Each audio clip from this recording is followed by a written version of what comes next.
കളി വീണ്ടും കളിക്കാന്ന് കേട്ടില്ലേ? തോറ്റ കളി വീണ്ടും കളിക്കുകയാണ് CPM. സോഷ്യൽ മീഡിയയിൽ ഫേസ്ബുക്കിലും വാട്സപ്പിലുമൊക്കെ ഏറ്റവും കൂടുതലായിട്ട്, അതായത് രാഹുൽ മാങ്കൂട്ടത്തിന്റെ സപ്പോർട്ട് എത്രമാത്രം ഉണ്ട് എന്നുള്ളത് സോഷ്യൽ മീഡിയ നിരന്തരം ഉപയോഗിക്കുന്നവർക്ക് അറിയാം. അതിൽ തന്നെ ഭൂരിഭാഗം സ്ത്രീകളാണ്. രാഹുൽ മാങ്കൂട്ടം ഒരു കുറ്റവും ചെയ്തിട്ടില്ല എന്നും രാഹുൽ മാങ്കൂട്ടത്തിനെ ഇരയാക്കുകയാണ്. യഥാർത്ഥത്തിലുള്ള ഇര ആരാണെന്ന് ചോദിച്ചാൽ യഥാർത്ഥത്തിലുള്ള ഇര രാഹുൽ മാങ്കൂട്ടമാണ് എന്നാണ് സോഷ്യൽ മീഡിയയിൽ ഒരു 90% സോഷ്യൽ മീഡിയ പ്ലാറ്റ്ഫോമിലൂടെയും വരുന്നൊരു അഭിപ്രായം എന്ന് പറയുന്നത് രാഹുൽ മാങ്കൂട്ടം നിരപരാധിയാണ്. രാഹുൽ മാങ്കൂട്ടത്തിന് പിന്തുണയുമായി Mundakkayam block Congress committee executive അംഗം ജിഷ ആ പോസ്റ്റ് ഇങ്ങനെയാണ്: രാഹുല, നിന്റെ കൂടെ നിന്നെ ഇല്ലായ്മ ചെയ്തവർക്ക് ബാലറ്റ് പേപ്പറിലൂടെ ഈ കേരളത്തിലെ സ്ത്രീകൾ മറുപടി നൽകും. അത് ആരാണെന്ന് ഈ കേരളത്തിലെ സ്ത്രീകൾക്കറിയാം. നിന്നെ ആരാണ് പാര വെച്ചത്? നിനക്കെതിരെ ഇല്ലാത്ത പീഡന പരാതി ആരാണ് കൊണ്ടുവന്നതെന്ന് ഈ നാട്ടിലെ സ്ത്രീകൾക്കറിയാം. കാലം എല്ലാറ്റിനും മറുപടി നൽകും. നിന്റെ ശബ്ദം, നിന്റെ നെഞ്ചുറപ്പ്, നിന്റെ വളർച്ച ആരൊക്കെയോ ഭയപ്പെട്ടു. കൊലപാതകികൾക്ക് വരെ സംരക്ഷണം നൽകുന്നവരിൽ ചിലർ നിന്നെ ഒറ്റുകൊടുത്തത് അതുകൊണ്ടാണ്. ഇപ്പോൾ നിനക്ക് മനസ്സിലായില്ലേ ആരും കൂടെ കാണില്ല എന്ന്? ശക്തനായ ജനനായകനായ ബാഹുബലിയെയും ചതിച്ചു കൊന്നതാണ്. ഓർമ്മ വേണം, ബാഹുബലിയെയും ചതിച്ചു കൊന്നതാണ്. നിന്റെ അമ്മയുടെ ഹൃദയം നോവുന്നത് പോലെ ഈ കേരളത്തിലെ ഓരോ അമ്മമാരുടെയും ഹൃദയം നോവുന്നുണ്ട്. അവർ ഇതിനുള്ള മറുപടി ബാലറ്റ് പേപ്പറിൽ നൽകും. അവസാന വിജയം നിന്റേത് തന്നെ ആയിരിക്കും. ബഹുമാനപ്പെട്ട കോടതി വിധി മാനിക്കുന്നു. അവൻ തെറ്റ് ചെയ്തുവെങ്കിൽ കോടതി ശിക്ഷ നൽകട്ടെ. തെറ്റിനെ ഒരിക്കലും ന്യായീകരിക്കില്ല. അവൻ നിരപരാധിയാണെന്ന് കോടതി പറഞ്ഞാൽ തിരിച്ചു വരട്ടെ. എന്നാൽ സ്വന്തം പാർട്ടിയിൽ നിന്ന് ഈ മനുഷ്യനെ തള്ളിപ്പറഞ്ഞവർക്ക് മാപ്പില്ല. അതാണ് ജിഷ പറയുന്നത്. സ്വന്തം പാർട്ടിയിൽ നിന്ന് ഈ മനുഷ്യനെ തള്ളിപ്പറഞ്ഞവർക്ക് മാപ്പില്ല. കൈവിരൽ ചൂണ്ടുന്നത് കോൺഗ്രസ് പാർട്ടിക്ക് നേരെയാണ് കേട്ടോ, കോൺഗ്രസ് പാർട്ടിക്ക് നേരെയാണ്. ഇത് ജിഷ അങ്ങനെ പറയുമ്പോഴേ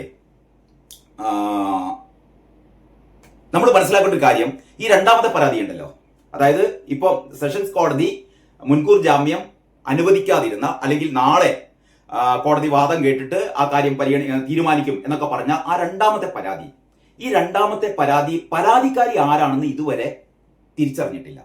നിങ്ങൾ അതിന്റെ ഒരു ദുരവസ്ഥ നോക്കണേ. അതായത് ഒരു ഇമെയിൽ കിട്ടിയ ഒരു പരാതി, ഇമെയിൽ ആർക്ക്? പോലീസിന് കിട്ടിയതല്ല, ക്രൈംബ്രാഞ്ചിനോ പോലീസിനോ മുഖ്യമന്ത്രിക്കോ ഒന്നും കിട്ടിയതല്ല കേട്ടോ. ഈ പരാതി KPCCക്ക്, അല്ലെ, KPCC പ്രസിഡന്റിന് കിട്ടിയ, KPCC അധ്യക്ഷന് കിട്ടിയ ഒരു ഇമെയിൽ സന്ദേശം.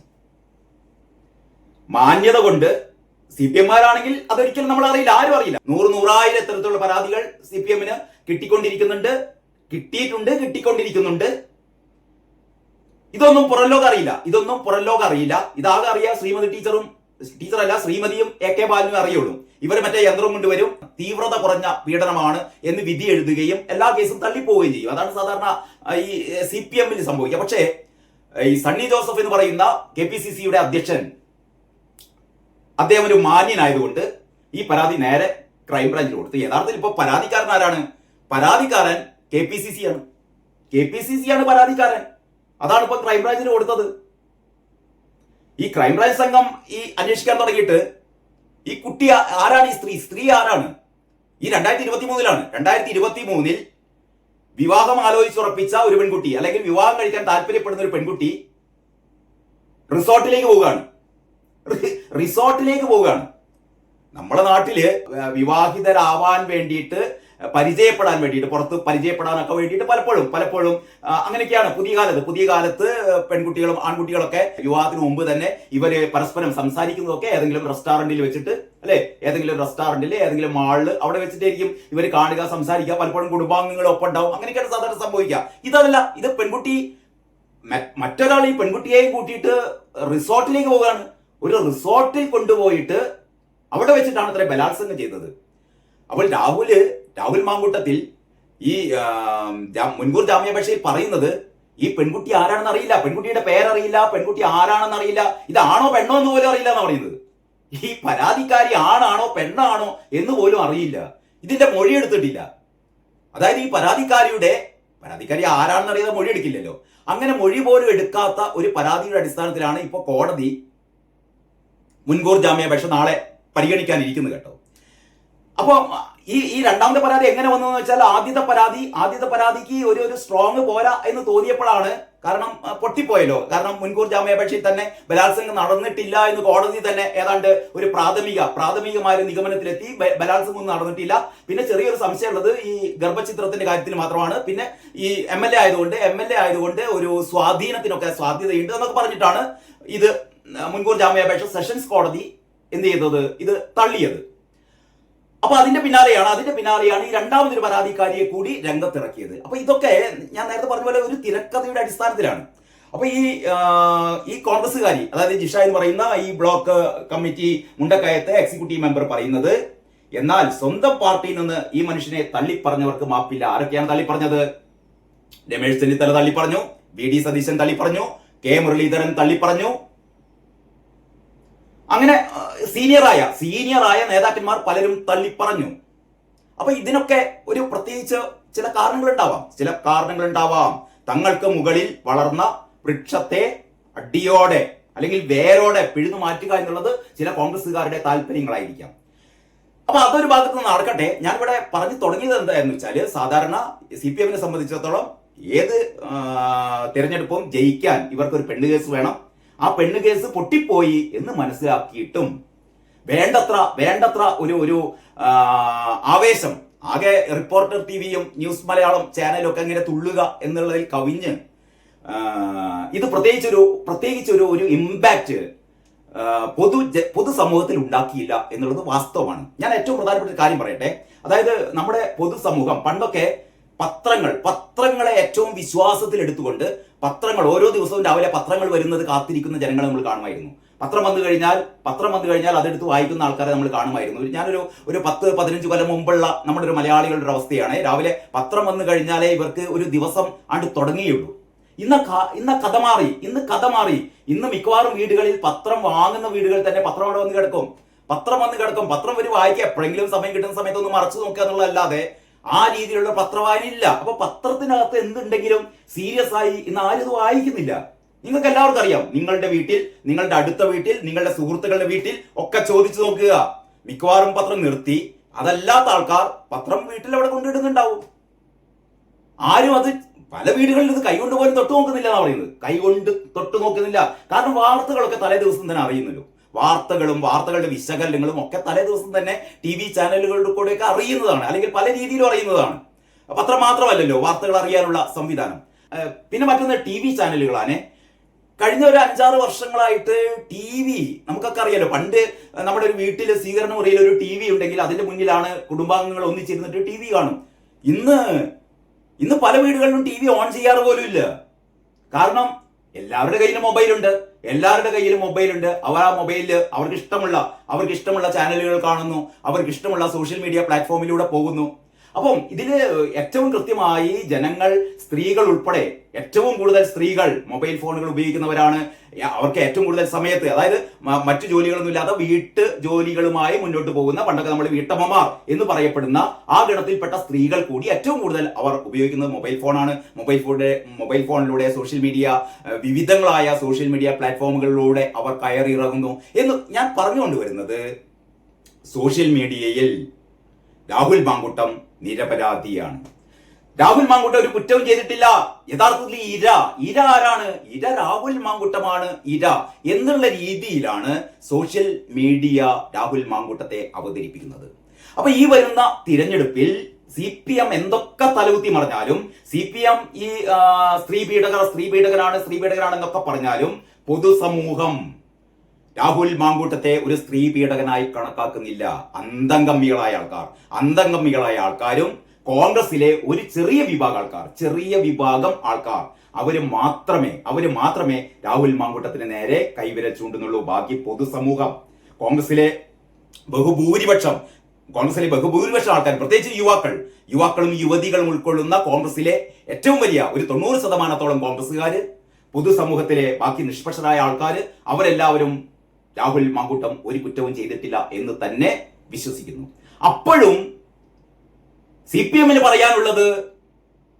ആകെ പറയാനുള്ളത് രാഹുൽ മാങ്കൂട്ടത്തിന്റെ കാര്യം മാത്രമാണ്. കോൺഗ്രസ് എന്ന് പറയുന്നത് സ്ത്രീ പീഡകരുടെ പാർട്ടിയാണ്. കഴിഞ്ഞ ദിവസം മുഖ്യമന്ത്രി ഉൾപ്പെടെ ആൾക്കാർ ഇത് തന്നെയാണ് പറയുന്നത് കേട്ടോ. ഇവിടെയാണ് ഈ വരാനിരിക്കുന്ന തിരഞ്ഞെടുപ്പിൽ, പഞ്ചായത്ത് തിരഞ്ഞെടുപ്പിൽ എന്തായാലും കഴിഞ്ഞ തവണ CPM കിട്ടിയ മേധാവിത്വം കിട്ടില്ല. കാരണം ജനങ്ങൾ CPM പറയുന്നതല്ല വിശ്വസിക്കുന്നത്. ജനങ്ങൾക്ക് കാര്യങ്ങൾ അറിയാം. സോഷ്യൽ മീഡിയയിലൂടെ അവർ സത്യങ്ങൾ അറിയുന്നു. ഞാൻ നേരത്തെ വായിച്ച ഈ മുണ്ടക്കയത്തെ Congress committee, block committee executive member ഫേസ്ബുക്കിലിട്ട ഈ പോസ്റ്റ് പോലെ ഇതിന് സമാനമായ നിരവധി പോസ്റ്റുകൾ, മിക്കവാറും സ്ത്രീകൾ എഴുതിയ പോസ്റ്റുകൾ, ഇതിലൊക്കെ വളരെ കൃത്യമായി രാഹുൽ മാങ്കൂട്ടത്തിന് പിന്തുണ നൽകിക്കൊണ്ടേ ഇരിക്കുന്നു. അപ്പം അതേ സമയത്ത് തന്നെ ഇത് തിരിച്ചടിച്ചൊരു സംഭവം, അതായത് പഴയ മനുഷ്യരിങ്ങനെ മറന്നു തുടങ്ങിയ, അപ്പൊ മുകേഷിന്റെ സംഭവം ഓരോന്നോരോന്ന് എണ്ണി പറയുകയാണെങ്കിൽ ഇടതുപക്ഷത്തുള്ള മുകേഷും ഗണേഷ് കുമാറും AK ശശീന്ദ്രനും അങ്ങനെയുള്ള മുഖ്യമന്ത്രിയുടെ മരുമോനും അങ്ങനെയുള്ള ആൾക്കാരുടെ മുഴുവനും പഴയ കഥകൾ, ഈ സരിതയുടെ പഴയ ചലച്ചിത്ര നടിയുണ്ടല്ലോ, ചലച്ചിത്ര നടിയായ സരിതയുടെ ആ ഇന്റർവ്യൂ, അതൊക്കെ സോഷ്യൽ മീഡിയയിൽ ഇങ്ങനെ നമ്മൾ എപ്പോഴും നോക്കിയാൽ സോഷ്യൽ മീഡിയ ഒരു 10 മിനിറ്റ് അത് നോക്കുന്ന ആൾക്ക് അവരുടെ മുന്നിലൂടെ സരിതയുടെ ഇന്റർവ്യൂ കടന്നു വരും. സരിത വിലപിക്കുന്നത്, ഞാൻ ഗർഭിണിയായിരിക്കുന്ന സമയത്ത് മുകേഷ് എന്റെ വയറ്റത്ത് ചവിട്ടിയ കാര്യം, കിടക്കയിലേക്ക് മറിഞ്ഞു വീണ കാര്യം, ആ വയറു വേദന കൊണ്ട് താങ്ങി പിടിച്ചുങ്ങാണ്ട് കരഞ്ഞപ്പോ നീ അഭിനയിക്കുകയാണോടി എന്ന് ചോദിച്ച കാര്യം, ഇതൊക്കെ സാധാരണ അമ്മമാര്, വീട്ടമ്മമാര്, നമ്മുടെ സഹോദരിമാര് അവരൊക്കെ കേട്ടുകൊണ്ടിരിക്കുകയാണ്. അപ്പൊ അവരുടെ മുന്നിൽ സ്ത്രീ പീഡകൻ എന്ന് പറയുന്നത് രാഹുൽ മാങ്കൂട്ടല്ല, സ്ത്രീ പീഡകൻ എന്ന് പറയുന്നത് മുകേഷാണ്, CPM-കാരാണ്. റിയാസിന്റെ പഴയ ഗാർഹിക പീഡന പരാതി ഇപ്പോഴും സോഷ്യൽ മീഡിയയിൽ ഇങ്ങനെ പുതിയ സ്ത്രീകൾ വായിക്കുന്നു, നമ്മുടെ വീട്ടമ്മമാർ വായിക്കുന്നു, പറയുന്നു മുഖ്യമന്ത്രിയുടെ മരുമോൻ, അപ്പൊ പണ്ടത്തെ ഭാര്യ. ഇത് പലരും മറന്നു കഴിഞ്ഞതായിരുന്നു. 10 വർഷത്തിനപ്പുറമുള്ള ഗാർഹിക പീഡന കഥകളൊക്കെ ഇപ്പൊ ഇങ്ങനെ എന്താ പറയാ പാറി പറക്കുകയാണ് സോഷ്യൽ മീഡിയയിലൂടെ. അതേപോലെ ഈ പൂച്ചക്കുട്ടി കേസ്, സ്വപ്ന ശ്രീരാമകൃഷ്ണനും എതിരെയും ഐസക്കിനെതിരെയും കടകംപള്ളിക്കൊക്കെ എതിരെ ഒക്കെ പറഞ്ഞ കാര്യങ്ങൾ, ഇതൊക്കെ ചുരുക്കി പറഞ്ഞാൽ സ്ത്രീ പീഡകർ എന്ന് CPM കോൺഗ്രസിനെ ചൂണ്ടിക്കാണിക്കുമ്പോൾ യഥാർത്ഥ സ്ത്രീ പീഡകർ CPM-കാർ തന്നെയാണ് എന്ന് വീണ്ടും ജനം മനസ്സിലാക്കുന്നു. അതിന്റെ കൂടെയാണ് ഈ അമ്പലക്കൊള്ള എന്ന് പറയുന്ന ഒരു സംഭവം. ഏറ്റവും പുതുതായിട്ട് രമേശ് ചെന്നിത്തല SITക്ക് സ്പെഷ്യൽ ഇൻവെസ്റ്റിഗേഷൻ ടീമിന് കത്ത് നൽകിയിരിക്കുന്നു. ഇന്നലത്തെ ഏഷ്യാനെറ്റിന്റെ വിനു ജോണുമായിട്ടുള്ള ഈ ചർച്ചയിൽ രമേശ് ചെന്നിത്തല വളരെ കൃത്യമായി പറഞ്ഞിരുന്നു, SITയുടെ അന്വേഷണം ഒരു വഴിത്തിരിവ് എന്നല്ല പറയുന്നത്, SIയുടെ അന്വേഷണം ഇനി മുന്നോട്ട് പോകാതിരിക്കാനുള്ള ചില ശ്രമങ്ങളൊക്കെ അണിയറയിൽ നടക്കുന്നുണ്ട്. പക്ഷേ കേരളം ഇന്ന് വരെ കണ്ട ഏറ്റവും വലിയൊരു കൊള്ളയാണ് നടന്നത്. അന്താരാഷ്ട്ര പുരാവസ്തു കള്ളക്കടത്ത് സംഘം, നേരത്തെ തന്നെ ഹൈക്കോടതി അങ്ങനെയൊരു സുഭാഷ് കപൂറിനെ കുറിച്ചൊക്കെ പറഞ്ഞിരുന്നു. അത്തരത്തിൽപ്പെട്ട ഈ ആന്റിക്കുകൾ, പുരാവസ്തുക്കള് മോഹവിലക്ക് വിദേശങ്ങളിലൊക്കെ വിറ്റുകൊണ്ട് കോടികൾ സമ്പാദിക്കുന്ന ഒരു മാഫിയ സംഘത്തെ കുറിച്ച് ഹൈക്കോടതി തന്നെ ഒരു ഓർമ്മപ്പെടുത്തൽ നടത്തിയിരുന്നു. അപ്പൊ അത്തരത്തിൽപ്പെട്ട ഒരു സംഘം ഈ ശബരിമല ഈ അമ്പലക്കൊള്ളക്ക് പിന്നിൽ പ്രവർത്തിച്ചിട്ടുണ്ട് എന്നും ഏതാണ്ട് 500 കോടിയിൽ പരം രൂപയ്ക്കാണ് ഈ അയ്യപ്പന്റെ സ്വർണം വിദേശത്തേക്ക് കടത്തിയത് എന്നുമുള്ള ഞെട്ടിപ്പിക്കുന്ന വെളിപ്പെടുത്തലുകളാണ് കഴിഞ്ഞ ദിവസം രമേശ് ചെന്നിത്തല നടത്തിയത്. രമേശ് ചെന്നിത്തലക്ക് ഇത് സംബന്ധിച്ചുള്ള വിവരങ്ങൾ ഒരു പ്രമുഖ വ്യവസായി അദ്ദേഹത്തിന് നൽകി. ആ വ്യവസായി ഈ കാര്യങ്ങൾ സ്പെഷ്യൽ ഇൻവെസ്റ്റിഗേഷൻ ടീമിനെ അറിയിക്കാൻ സന്നദ്ധനാണ്. പക്ഷെ അദ്ദേഹം പൊതുജനസമക്ഷത്തിൽ വന്നുകൊണ്ട് അല്ലെങ്കിൽ ഈ വാർത്താ മാധ്യമങ്ങളിലൂടെ വന്നുകൊണ്ട് ഒരിക്കലും പ്രത്യക്ഷപ്പെടില്ല. അദ്ദേഹം വളരെ രഹസ്യമായി ഈ കാര്യങ്ങൾ SITക്ക് സ്പെഷ്യൽ ഇൻവെസ്റ്റിഗേഷൻ ടീമിന് കൊടുക്കും. ആ കാര്യങ്ങളാണ് രമേശ് ചെന്നിത്തല കത്ത് മുഖാന്തരം അറിയിച്ചത്. അപ്പം രമേശ് ചെന്നിത്തലയെ എനിക്കൊന്ന് ബുധനാഴ്ച രമേശ് ചെന്നിത്തലയുടെ മൊഴി എടുക്കാൻ വേണ്ടിയിട്ട് SIT പോവുകയാണ്. എന്ന് പറഞ്ഞാൽ ഈ അമ്പലക്കൊള്ള കേസ് നമ്മൾ വിചാരിക്കുന്നതിന്റെ അപ്പുറത്തേക്ക് കടക്കുകയാണ്. ഇത് തീർച്ചയായും കടകംപള്ളിയിൽ മാത്രമല്ല, നമ്മൾ ഈ ഹൈക്കോടതി തന്നെ പറഞ്ഞല്ലോ ഇതിന്റെ പിന്നിൽ വൻ തോക്കുകളുണ്ട്, വമ്പന്മാർ പുറത്തുണ്ട്, വമ്പന്മാരിലേക്കും അന്വേഷണം പോകണമെന്ന് കഴിഞ്ഞ ദിവസമാണ് ഹൈക്കോടതി പറഞ്ഞത്. വമ്പന്മാർ എന്ന് പറയുമ്പോൾ നമ്മൾ കടകംപള്ളി വാസവൻ ആ റേഞ്ച് നോക്കണ്ട, അതിനേക്കാൾ മുകളിൽ ആരാണ്? അങ്ങോട്ടേക്ക് വരെ അന്വേഷണം എത്തും. അതിനുള്ള ഒരു സാധ്യതയാണുള്ളത്. ശരിക്കും പറഞ്ഞാൽ 2026 നിയമസഭാ തെരഞ്ഞെടുപ്പിന് ഇപ്പൊ 2 പെണ്ണുങ്ങളെയാണ് ഇറക്കിയത്. അടുത്ത നിയമസഭാ തെരഞ്ഞെടുപ്പിന് മുന്നിൽ 2 പെണ്ണുങ്ങൾ പോരാ, നോക്കിക്കോ, ഒരു 2 പെണ്ണുങ്ങൾ എന്ന് പറഞ്ഞ 20 പെണ്ണുങ്ങളോടെ ഇവര് ഇറക്കൂട്ടോ. അപ്പോൾ ഇങ്ങനെയുള്ള ഒരു സ്ഥിതിഗതികൾക്കിടയിലാണ് മറ്റന്നാൾ ആദ്യഘട്ട പോളിംഗിലേക്ക് പോകുന്നത്. കൃത്യമായി ഞാൻ പറയുന്നു, ഏറ്റവും വലിയ അടി, ഏറ്റവും വലിയ ആഘാതം സംഭവിക്കാൻ പോകുന്നത് ഇടതുപക്ഷത്തിനാണ്. BJP നല്ല ശതമാനം വോട്ടുകൾ BJP പിടിക്കും. രാജീവ് ചന്ദ്രശേഖരന്റെ ഒരു ഇന്റർവ്യൂ ഞാൻ നേരോ പത്രത്തിൽ കണ്ടല്ലോ, കേരള കൗമുദിയിലാണ്. അത് സംബന്ധിച്ച് ഞാനൊരു വീഡിയോ ചെയ്യുന്നുണ്ട് ഇത് കഴിഞ്ഞിട്ട്. അതിൽ രാജീവ് ചന്ദ്രശേഖർ വളരെ കൃത്യമായി പറയുന്നുണ്ട്, കഴിഞ്ഞ ലോക്സഭാ തെരഞ്ഞെടുപ്പിൽ 20% വോട്ടുകളായിരുന്നു BJP കിട്ടിയത്. ഈ പഞ്ചായത്ത് തെരഞ്ഞെടുപ്പിൽ 25%, വലിയ 30% എന്നൊന്നും രാജീവ് ചന്ദ്രശേഖർ പറയുന്നില്ല, 25% വോട്ട് കിട്ടിയാൽ തന്നെ ഒരു ഗണ്യമായ പഞ്ചായത്തുകൾ കൈപ്പിടിയിലാകുമെന്ന് രാജീവ് ചന്ദ്രശേഖർ പറയുന്നു. അപ്പൊ യഥാർത്ഥത്തിൽ BJPയെ സംബന്ധിച്ചിടത്തോളം തദ്ദേശ സ്വയംഭരണ തെരഞ്ഞെടുപ്പിൽ ഏറ്റവും കൂടുതൽ വാർഡുകൾ പിടിച്ചെടുക്കുക എന്നൊന്നുമല്ല അവരുടെ ലക്ഷ്യം. അവർ ലക്ഷ്യമിടുന്നത് 2026 നിയമസഭാ തെരഞ്ഞെടുപ്പ് തന്നെയാണ്. അവർ കണക്കാക്കുന്നത് ഒരു 30ഓളം സീറ്റുകൾ പിടിക്കുക എന്ന് തന്നെയാണ്. കാരണം കഴിഞ്ഞ ലോക്സഭാ തെരഞ്ഞെടുപ്പിൽ ആ ലോക്സഭാ മണ്ഡലത്തിന്റെ പരിധിയിൽപ്പെട്ട ഏതാണ്ട് 21 നിയമസഭാ മണ്ഡലങ്ങളിൽ 1ഉം 2ഉം സ്ഥാനങ്ങൾ BJPക്കാണ്. ഒന്നുകൂടി അതിന്റെ ശേഷം അല്ലെങ്കിൽ കഴിഞ്ഞ ലോക്സഭാ തെരഞ്ഞെടുപ്പിന് തൊട്ട് പിന്നാലെ തന്നെ അവരുടെ ഗ്രൗണ്ട് വർക്ക് തുടങ്ങിക്കഴിഞ്ഞിരുന്നു. അവരെ സഹായിക്കാൻ വേണ്ടിയിട്ട് RSSകാർ വളരെ കൃത്യമായ അടുക്കും ചിട്ടയോടെ RSSകാർ പ്രവർത്തനം തുടങ്ങിക്കഴിഞ്ഞിരുന്നു. വളരെ നേരത്തെ തന്നെ അറിയാലോ, RSSന്റെ 100ാം പിറന്നാൾ വർഷം കൂടിയാണ് ഇത്. അതുകൊണ്ട് അവരുടെ പ്രവർത്തനങ്ങൾ ഒരിക്കലും നിങ്ങൾക്ക് പുറത്തുനിന്ന് കാണാൻ പറ്റില്ല. അവർ മൈക്ക് കെട്ടി പ്രസംഗിക്കില്ല. അവർ ഇത്തരത്തിലുള്ള വലിയ ഫ്ലെക്സ് ബോർഡുകളൊന്നും വെക്കില്ല. അവരുടെ പ്രവർത്തനം എന്ന് പറഞ്ഞാൽ വളരെ രഹസ്യമായ പ്രവർത്തനങ്ങളാണ് അവർ നടത്തിക്കൊണ്ടിരിക്കുന്നത്. അപ്പൊ 2026 എന്ന് പറയുന്നത് BJPയുടെ വർഷമാണ്. 2026 എന്ന് പറയുന്നത് CPMന്റെ പരാജയത്തിന് എങ്ങനെയാണോ ബംഗാളിൽ, എങ്ങനെയാണോ ത്രിപുരയിൽ ആകെ മൂടോടെ പിഴുതെറിയപ്പെട്ടത്, അതേപോലെ CPM മൂടോടെ പിഴുതെറിയപ്പെടാൻ പോകുന്നു 2026. അതിന്റെ തുടക്കം നമുക്കെപ്പറിയാം, 13-ാം തീയതി പഞ്ചായത്ത് തെരഞ്ഞെടുപ്പിന്റെ റിസൾട്ട് അറിയുമ്പോൾ നമുക്കറിയാം. ഇതിനൊക്കെ പ്രതിരോധിക്കാൻ അവർ ശ്രമിക്കുന്നത് വീണ്ടും വ്യാജ സ്ത്രീപീഡന പരാതിയുമായി സ്ത്രീകളെ ഇറക്കിക്കൊണ്ടാണ്. എത്ര സ്ത്രീകളെ ഇറക്കിയാലാണ് അവർക്ക് ജയിക്കാൻ പറ്റുക എന്നുള്ളതാണ് നമ്മൾ കാത്തിരുന്ന് കാണേണ്ടത്. ബാക്കി കാര്യങ്ങൾ നമുക്ക് അടുത്ത വീഡിയോയിൽ ചർച്ച ചെയ്യാം. അതുവരെ എല്ലാവർക്കും നന്ദി, നമസ്കാരം.